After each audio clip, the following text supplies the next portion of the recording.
Hello प्यारे बच्चों, बहुत बहुत स्वागत है आपका अमित सर की क्लास में। तो कैसे हैं आप सभी? उम्मीद करता हूं कि आप सभी बच्चे अच्छे होंगे, बढ़िया होंगे, स्वस्थ होंगे और मस्त होंगे।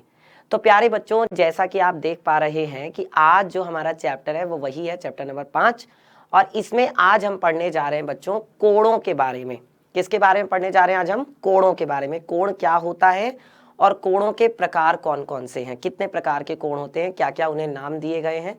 ठीक है, चलिए प्यारे बच्चों, तो आगे बढ़ते हैं। और अगर अभी तक आपने हमारे चैनल को नहीं किया है सब्सक्राइब, तो जल्दी से कर लीजिए क्लास 6 हिंदी मीडियम को सब्सक्राइब।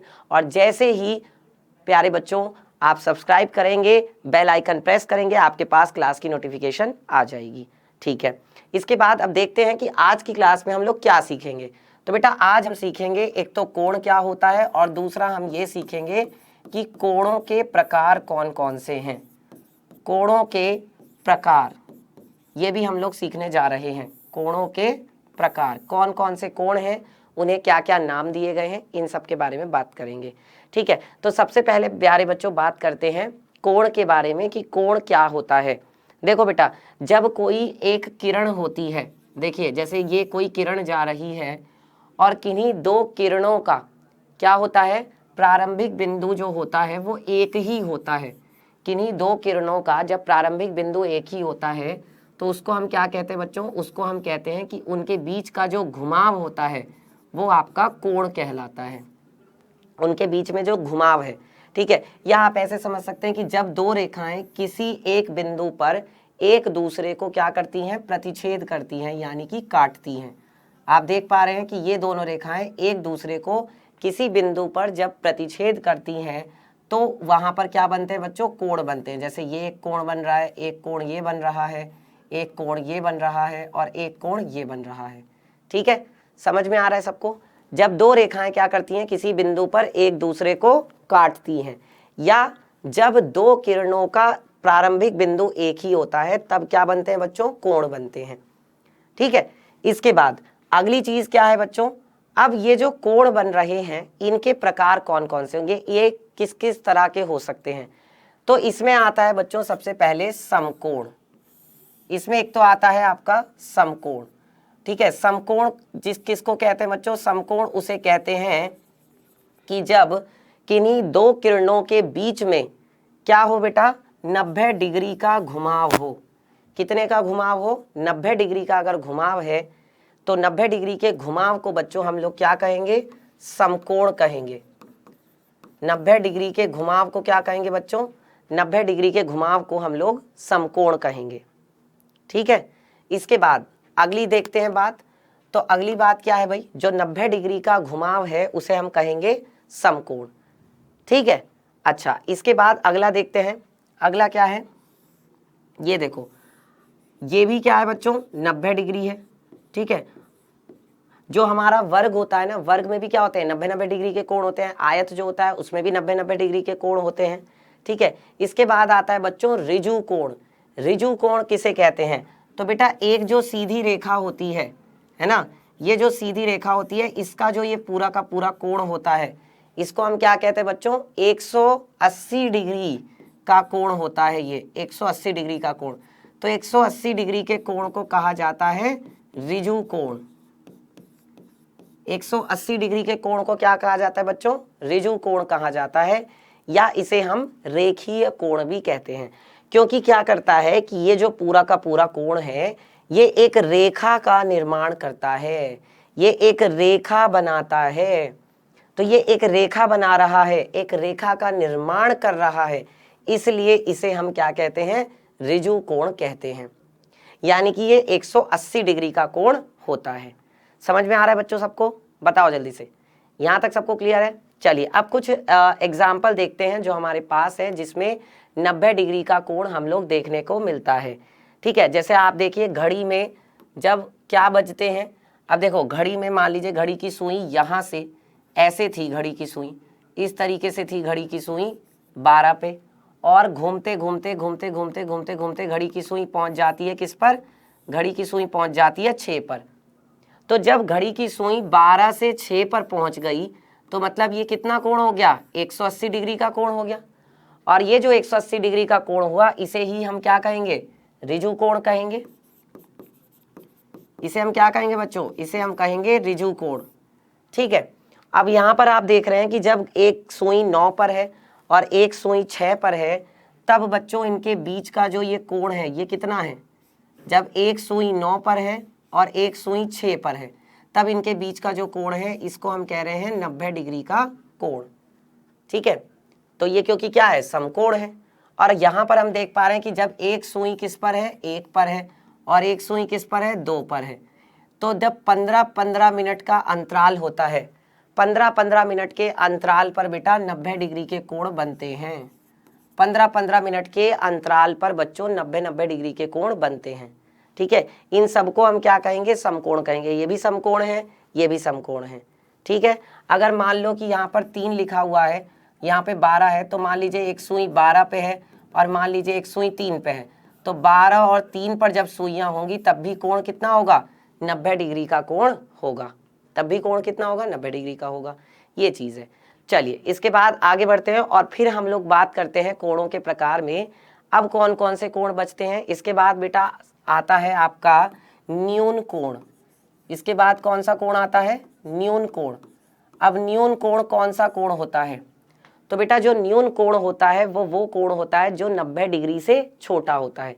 मतलब जितने भी कोण हैं, अगर मान लीजिए थीटा कोई कोण है जो कि क्या है, 90 डिग्री से छोटा है ना, थीटा कोई कोण है जो 90 डिग्री से छोटा है, तो उसको हम कहेंगे बच्चों न्यून कोण। जैसे मैंने आपको इससे पिछली वीडियो में त्रिभुज के बारे में बताया था, तो मैंने आपको बताया था कि न्यून कोण त्रिभुज होता है। तो न्यून कोण त्रिभुज कब बनता है, जब उसके तीनों के तीनों कोण 90 डिग्री से छोटे होते हैं। तो बेटा अगर आपका कोण 90 डिग्री से छोटा है तो उसको हम क्या कहेंगे, तो उसको हम न्यून कोण कहेंगे। चाहे जैसे 30 डिग्री का कोण है, 45 डिग्री का कोण है, 60 डिग्री का कोण है या 75 डिग्री का कोण है, सारे के सारे कोण क्या है, 90 डिग्री से छोटे, तो इसको हम कहेंगे न्यून कोण। इसके बाद आता है बच्चों अधिक कोण। इसके बाद कौन सा कोण आता है, अधिक कोण आता है। अब किसको हम अधिक कोण कहते हैं, किसको हम न्यून कोण कहते हैं, ये आपको पता चल गया। किसको हम अधिक कोण कहते हैं, तो अधिक कोण उसे कहते हैं कि जब कोई कोण क्या हो बेटा, 90 डिग्री से तो क्या हो, बड़ा हो, लेकिन 180 डिग्री से क्या हो, छोटा हो। मतलब एक कहने का मतलब ये है कि जो 90 और 180 के बीच में हो। कोई अगर ऐसा कोण है जो 90 डिग्री और 180 डिग्री के बीच में है, तो वो कोण आपका क्या कहलाएगा, वो कोण आपका बच्चों अधिक कोण कहलाएगा। अब जैसे यहाँ पर ये थीटा जो है ये एक मान लीजिए 120 डिग्री का कोण है, तो 120 डिग्री क्या है, 90 से ज़्यादा, 180 से कम, तो 120 डिग्री का कोण क्या कहलाएगा, अधिक कोण कहलाएगा। ठीक है, और इसके बाद क्या है बच्चों, मान लीजिए इसी में आपका अगर 150 डिग्री का कोण आता है, मान लो इसी में अगर आपका 150 डिग्री का कोण आ जाए, तो ये जो 150 डिग्री का कोण है ये भी क्या है, ये भी बच्चों अधिक कोण ही है। ये भी क्या है, ये भी अधिक कोण है। इसके बाद बच्चों आता है प्रतिवर्ती कोण। तीसरे नंबर का जो कोण होता है उसको हम कहते हैं प्रतिवर्ती कोण। प्रतिवर्ती कोण। अब प्रतिवर्ती कोण किसे कहते हैं बच्चों, प्रतिवर्ती जिसे हम कहते हैं रिफ्लेक्स एंगल, इंग्लिश में इसे कहा जाता है रिफ्लेक्स एंगल। ठीक है, रिफ्लेक्स एंगल कहते हैं इसको। अब रिफ्लेक्स एंगल किसे कहते हैं बच्चों, प्रतिवर्ती कोण किसे कहते हैं, जब आपका जो कोण है वो क्या हो, वो 180 से तो बड़ा हो, 180 से तो बड़ा हो, लेकिन 360 डिग्री से क्या हो बच्चों, छोटा हो। 180 से बड़ा पर 360 से छोटा अगर है तो वो क्या कहलाएगा, तब वो प्यारे बच्चों आपका प्रतिवर्ती कोण कहलाएगा। जैसे मान लो 270 डिग्री का कोई कोण है, 270 डिग्री। अब जो 270 डिग्री का कोण है बेटा ये क्या है, 180 से बड़ा है और 360 से छोटा है। जो एक पूरा का पूरा कोण होता है जिसे हम कहते हैं बच्चों संपूर्ण कोण, जो पूरा का पूरा एक चक्कर पूरा होता है, जो संपूर्ण कोण होता है, संपूर्ण कोण कितने डिग्री का होता है, संपूर्ण कोण होता है बच्चों 360 डिग्री का। संपूर्ण कोण कितने डिग्री का होता है, 360 डिग्री का होता है। ठीक है, अब जैसे आप यहाँ पर कुछ एग्जाम्पल देख सकते हैं इन सब के, हमारी जो डेली लाइफ में होते हैं, जैसे कि खेलने वाला जो झूला होता है, सीसॉ जिसे कहते हैं, तो सीसॉ में भी क्या हो रहा है बेटा, देखो जो यहाँ पर कोण बन रहा है, कहाँ पर कोण बन रहा है, देखो ये वाला जो कोण बन रहा है ये आपका एक तरह से न्यून कोण है। जब हम एक किताब को खोलते हैं, जब हम एक पुस्तक को खोलते हैं, तो देखो यहाँ जो ये कोण बन रहा है ये भी क्या है बच्चों, न्यून कोण है, क्योंकि ये 90 डिग्री से छोटा है।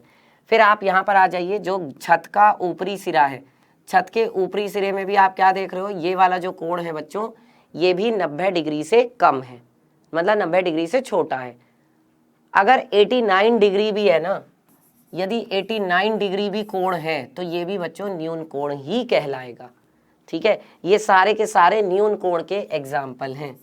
किसके एग्जाम्पल है बच्चों, ये न्यून कोण के, ये सब न्यून कोण के एग्जाम्पल हैं। ठीक है, चलिए इसके बाद आगे बढ़ते हैं और अगला देखते हैं।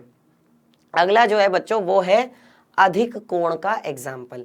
अब आप यहाँ पे देख पा रहे हैं कि पुस्तक पढ़ने की जो डेस्क होती है, जिस एक वो जो इस तरीके से टेबल होती है ना, जिस पर हम लोग जैसे रामायण वगैरह या महाभारत या कोई भी जो हमारी गीता की किताब है ना, श्रीमद् भगवत गीता या कोई और किताब है, हमारी बाइबल है या जो हमारी कुरान किताब है, उसको हम इस तरीके से रख करके पढ़ते हैं।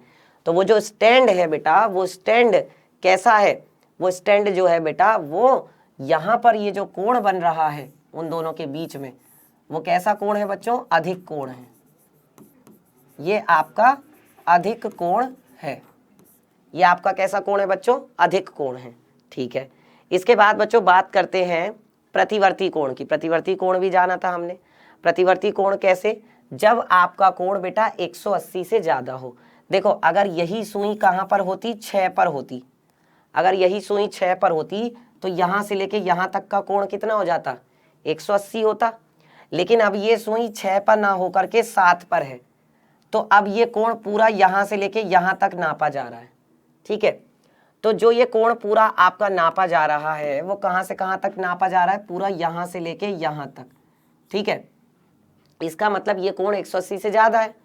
और ये पूरा का पूरा थोड़ी ना है, पूरे के पूरे कोण से तो कम है, ये 180 से ज्यादा है और पूरे के पूरे कोण से ये कम है, तो इसीलिए हम इसको क्या कहेंगे, प्रतिवर्ती कोण। इसको हम कहेंगे बच्चों प्रतिवर्ती कोण, यानी कि रिफ्लेक्स एंगल।